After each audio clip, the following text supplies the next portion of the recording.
Hello दोस्तों, आप देख रहे हैं आरडी। मेरा नाम है रोहन और आज की कहानी है आकाश की।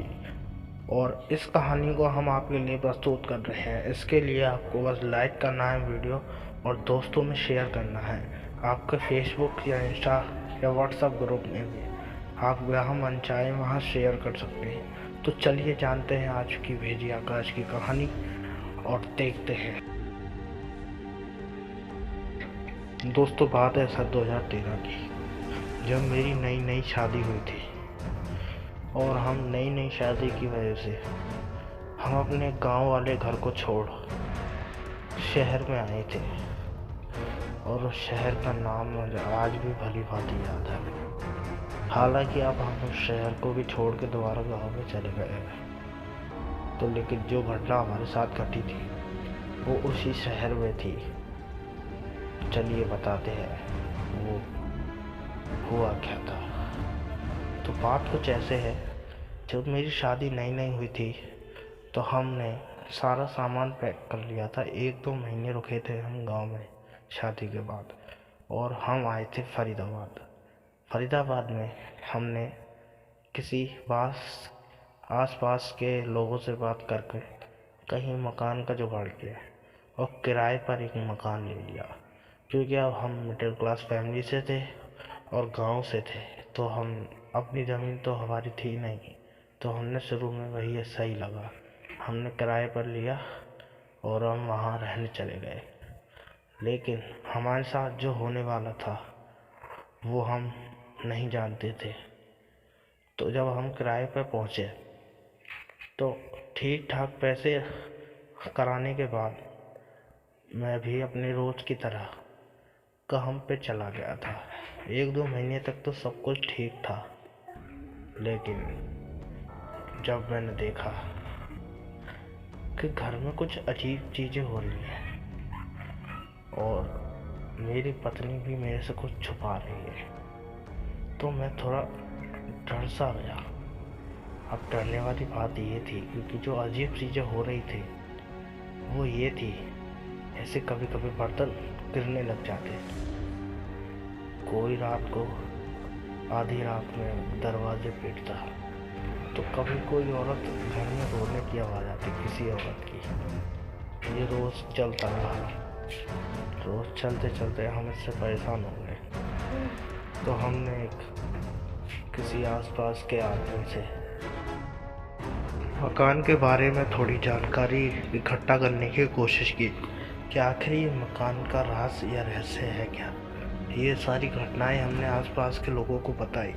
तो आसपास के लोगों ने कहा कि यहाँ पहले भी कई लोग रहते थे, लेकिन कोई भी ज़्यादा दिन तक नहीं टिकता।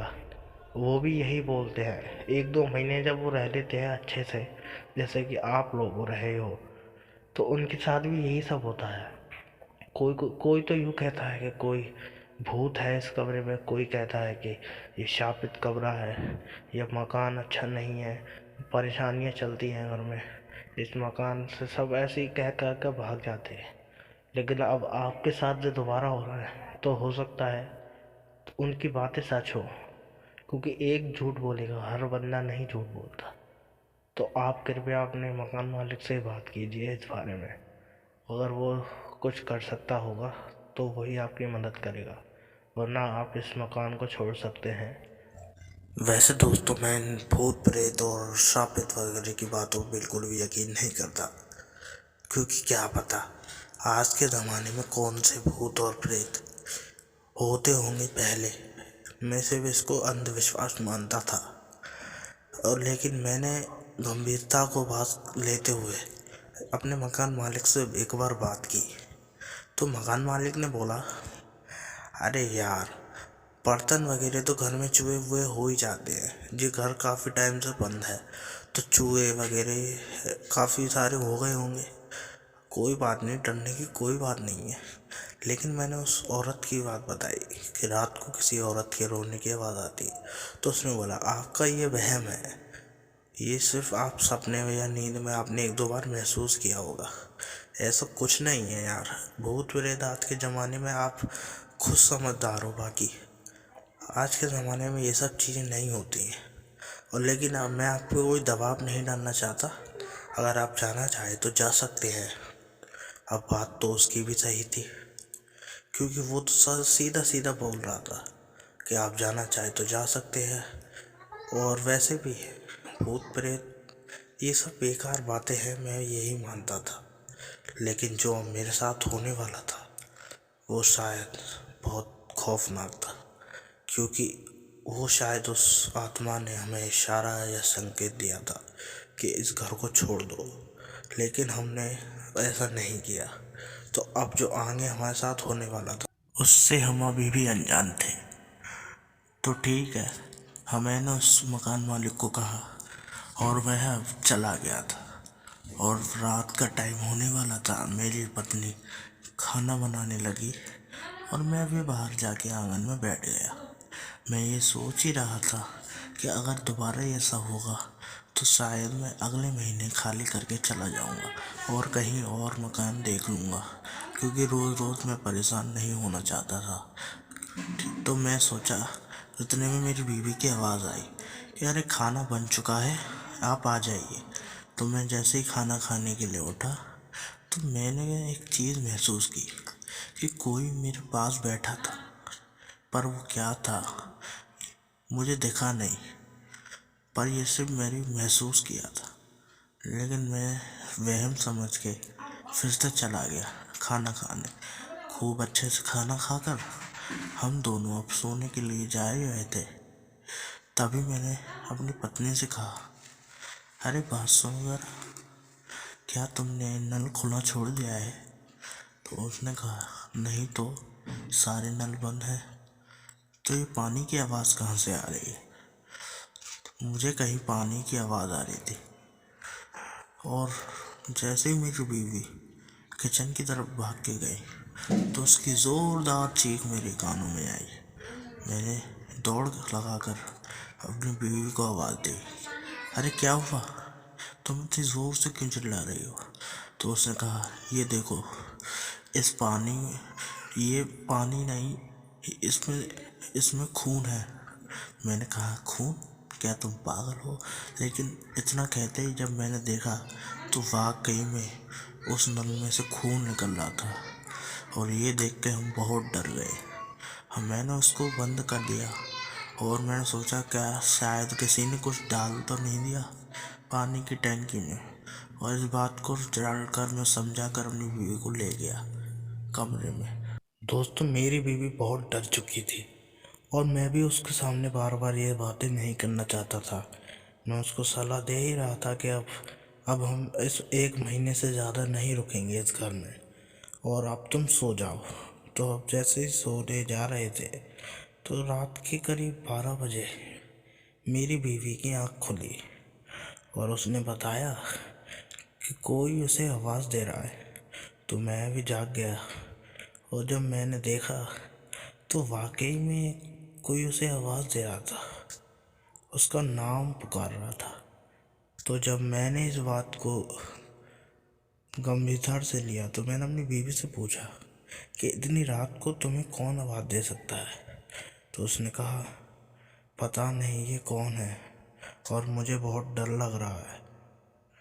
तो ये सोचकर मैं हिम्मत दिखाते हुए बाहर आया और मैंने आवाज़ दी, कौन है भाई?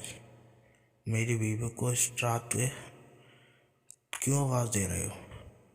तो एक अजीब और डरावनी भयानक सी आवाज़ में किसी ने मुझसे कहा, ये घर मेरा है, इसे छोड़ के चले जाओ, नहीं तो जान से मारे जाओगे। बस इतना सुनना ही था और मैं जोर से भागता हुआ आया अपने कमरे में और सारी बात अपनी बीवी को बताई कि कोई नहीं था, बस कुत्ते वगैरह भौंक रहे थे।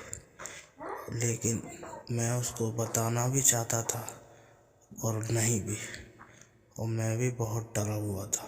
तो मैंने उससे कहा कि अभी तुम सो जाओ, जो होगा अब सुबह होगा। और मैंने सोने को इतना कहा ही था, तभी मेरी बीवी ने कहा, इसको भी बता दे वो बात, क्योंकि ये भी मारी जाएगी और तू भी मारा जाएगा अगर कल इस कमरे को खाली करके नहीं गए तो। और इतना सुन के मैं चौंक पड़ा। मैंने उस हाउस से मेरे भागता हो गए कि ये मेरी बीवी इस तरह मेरे से बात कर रही है जैसे कोई आदमी बात करता है, और इतनी भयानक आवाज़ किसी आदमी की भी नहीं होगी। मैं बहुत डर गया था और कमरे के बाहर पड़ा रहा। मेरी हिम्मत नहीं हुई कि बीवी के पास जाऊं। और बाद में जब मेरी सुबह आँख खुली तो मैंने आसपास के लोगों से और थोड़ा पूछा तो उन्होंने बताया कि देखिए भाई साहब, हम आपको पहले ही बता चुके हैं ये मकान शापित है, और जो आपका मकान मालिक है वो एकदम बेईमान आदमी है। वो ऐसे ही लोगों को उल्लू बनाते हैं इस मकान में लाने के लिए। बस मैंने उस मकान को इतना सुना ही था और मैंने फैसला किया कि मैं अब इस मकान में 1 मिनट भी नहीं रुकूंगा, और मैं उसी वक्त उस मकान को खाली करके अपने गांव वापस आ गया। तो दोस्तों, ये थी आकाश जी की भेजी हुई कहानी। और दोस्तों, अगर आपको वीडियो अभी भी पसंद आ रही है, कहानियाँ सुनने में अच्छा ही लग रही है, तो वीडियो को लाइक कर दीजिए। आपकी एक लाइक हमें बहुत मोटिवेट करती है।